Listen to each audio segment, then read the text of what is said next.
বরগুনার আমতলী উপজেলার আরপাঙ্গাশিয়া ইউনিয়নের ঐতিহ্যবাহী বাজারে শুক্রবার রাতে অগ্নিকাণ্ডে ১১টি দোকান ঘরবাড়ি পুড়ে ছাই হয়। বিস্তারিত থাকছে জয়নাল আবেদিন রাজুর প্রতিবেদনে। আগুনের সংবাদ পেয়ে আমতলী ও তালতলীর উপজেলার ফায়ার সার্ভিসের ২টি ইউনিট আগুন নিয়ন্ত্রণে আনতে সক্ষম হয়। ততক্ষণে সব পুড়ে ছাই হয়ে যায়। স্থানীয়রা জানায়, রাত আনুমানিক 11:30টার দিকে চায়ের দোকান থেকে বিদ্যুতের শর্ট সার্কিটের মাধ্যমে আগুনের সূত্রপাত ঘটে।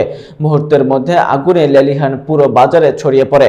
পরে আমতলী ও তালতলীর ফায়ার সার্ভিসের ২টি ইউনিট এসে আগুন নিয়ন্ত্রণে আনেন।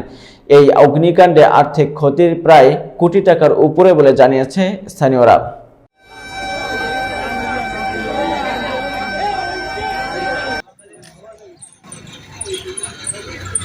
ব্যবসায়ীদের যে ক্ষয়ক্ষতি হয়েছে, আমাদের যে ক্ষয়ক্ষতি হয়েছে, আমাকে সার্বিক সহযোগিতা করলে আমরা আবার পুনরায় স্বাভাবিকভাবে থাকতে পারবো বা স্বাভাবিকভাবে এটা নিয়ন্ত্রণ করতে পারবো।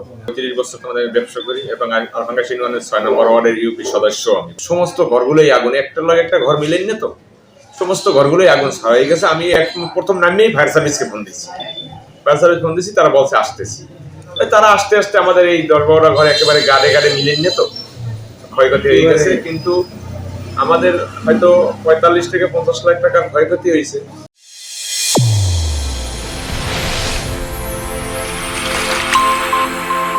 চ্যানেল A1 হৃদয়ের স্পন্দন।